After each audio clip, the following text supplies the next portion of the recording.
Bueno, se estades xa todos preparados. Ben. Bueno, moi bo día. En primeiro lugar, moitísimas grazas por acompañarnos esta mañán de soleada de venres. Ben, dende esta semana os galegos e galegas contamos cun novo goberno, un goberno ao estilo Galicia, un goberno que co presidente Rueda ao frente devolve á maioría dos galegos a confianza que depositaron no noso proxecto e que lles ofrece a cambio responsabilidade, esforzo, compromiso e traballo. Dixemos que Galicia funcionaría dende o primeiro día e así foi. Dixemos que cumpriríamos a palabra dada e así o estamos facendo. Ofrecemos aos galegos unha serie de compromisos que cumpriríamos xa nos 100 primeiros días de goberno e transcorrida a primeira semana dende a toma de posesión, pois xa estamos vendo que eses compromisos pasaron de ser palabras a ser feitos.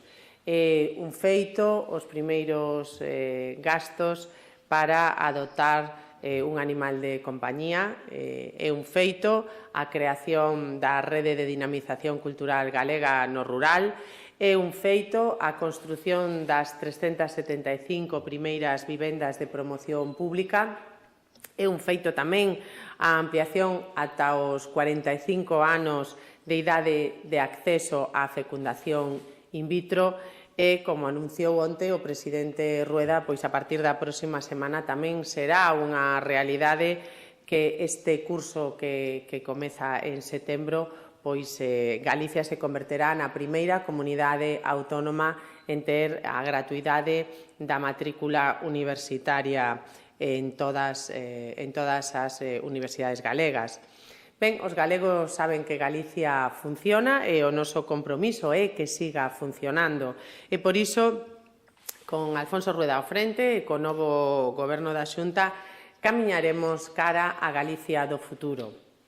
E mentras o presidente Rueda, logo de gañar as eleccións, presentou esta semana un goberno ao servizo dos galegos, pois Ana Pontón sigue todavía sen asumir que os galegos non apoiaron as súas aspiracións presidenciais e persiste na súa ensoñación e presentou tamén esta semana un goberno de ficción.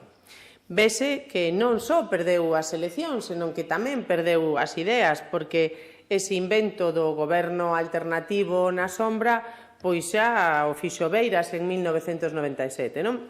Eu lembro este titular que poden ver todos vostedes. El BNG se propone actuar en la oposición con un gobierno alternativo en la sombra. 27 de outubro de 1997. Ben, pois xa sabemos todos como rematou aquela historia, non? En calquera caso, cando a señora Pontón fala de goberno alternativo na sombra, pois eu supoño que se refire a aquelas persoas das que se acompaña realmente, pero que non se atreve a presentalas públicamente.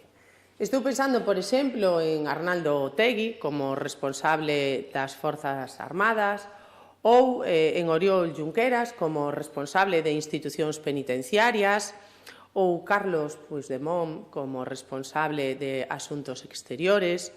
Fernando Barrena tamén pode ser un bo asesor de confianza, Néstor Rego como alto mando dos coronéis da UPG. Ben, estes sí son os verdadeiros compañeiros de viaxe da señora Ana Pontón na súa viaxe sen final á presidencia da Xunta de Galicia, pero ela nunca se atrevería a recoñecelo públicamente. Do mesmo xeito que en campaña agochou o seu programa electoral, segue agochando as súas verdadeiras ideas e as súas alianzas. Pero os galegos non se deixaron enganar e non confiaron nas propostas de goberno do Bloque Nacionalista Galego nos últimos 30 anos. Mesmo na campaña electoral, a señora Pontón, pois no mesmo lugar onde presentou este goberno alternativo, intentou tamén presentar un goberno para a Xunta en plena campaña. Non se atreveu a diseñar un número de consellerías, non? Falou de dúas áreas de goberno, unha económica e unha social.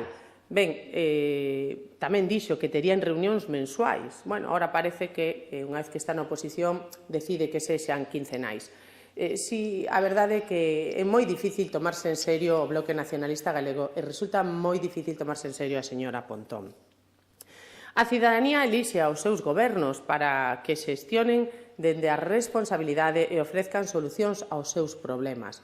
Algo que levamos facendo dende o Partido Popular de Galicia en Galicia e que ten como resultado que ata o propio Pedro Sánchez nos copia as nosas medidas. Esta semana sorprendeunos a todos anunciando a ampliación dos programas de cribado neonatal para España ata incluir 11 probas. Un anuncio que, xa lles digo, que antes de facerse realidade resulta insuficiente. E por qué? Porque, miren, frente ás 11 probas que ofrece Pedro Sánchez para España, temos que dicirlle que Galicia xa conta co programa de cribado neonatal máis amplo de España e un dos máis amplos de Europa. Actualmente, en Galicia temos 34 probas e este ano se incorporarán 3 novas patoloxías. Por tanto, alegrámonos de que Pedro Sánchez nos copie, pero estaría mellor que nos copiase ben, porque é unha pena que nos copie mal.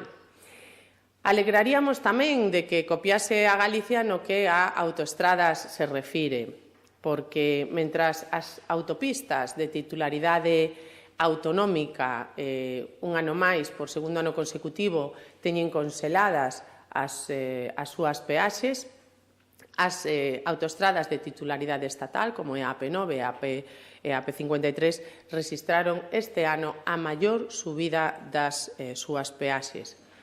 E o ministro de Transportes ven de resucitar o plan oculto do Goberno de España para pagar polo uso das autovías. Ben, Pedro Sánchez só acerta cando copia ao Partido Popular, porque cando lle toca a él facer o examen, o resultado sempre é un suspenso, e quen paga as consecuencias, por desgracia, é sempre Galicia.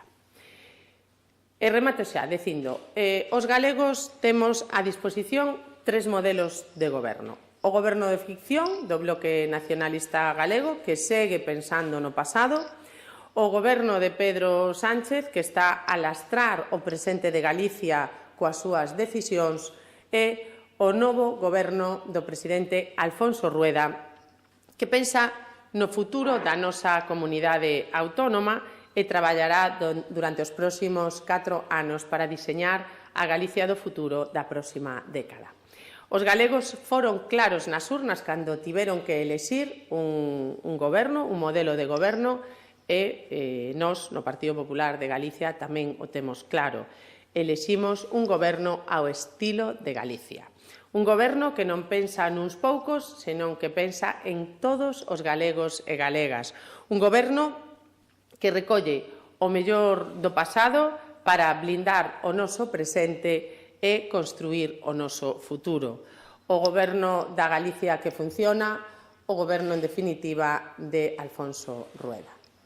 Ben, pola miña banda máis nada, se queren facer algunha pregunta, estou á súa disposición.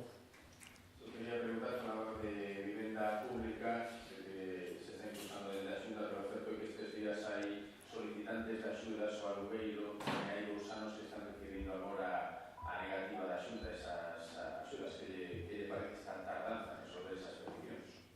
Ben, descoñezo cales son concretamente os casos que vostede me di. Eu creo que habería que ver caso por caso. En calquera caso, o compromiso da Xunta de Galicia coa posta a disposición de vivenda para todas as persoas, sobre todo xente nova e persoas con dificultade, está fora de toda dúbida. Quería preguntarle tamén se vostede ou o Partido Popular levan no ADN plantarlle lume ao monte. Pois, sinceramente, o Partido Popular de Galicia o que leva no ADN é Galicia. Defender Galicia, defender o noso agro, defender o noso sector forestal, e creo que cos feitos se demostra, non? Galicia nos últimos 40 anos diseñou sempre un dispositivo de extinción e de prevención de incendios absolutamente impecable e que sirve de modelo para outros territorios, non? Mesmo en Portugal podemos ver como os nosos técnicos e traballadores van a impartir ali formación para ver como se fai e tamén axudando a outras comunidades autónomas cando se atopan en situacións de risco. Por tanto, creo que o modelo de extinción de lumes de Galicia é un modelo excelente a copiar. E esa declaración da nova conselleira de Medio Rural, que lle parece? Acabo de decirlles ao que opino. Ben, bueno.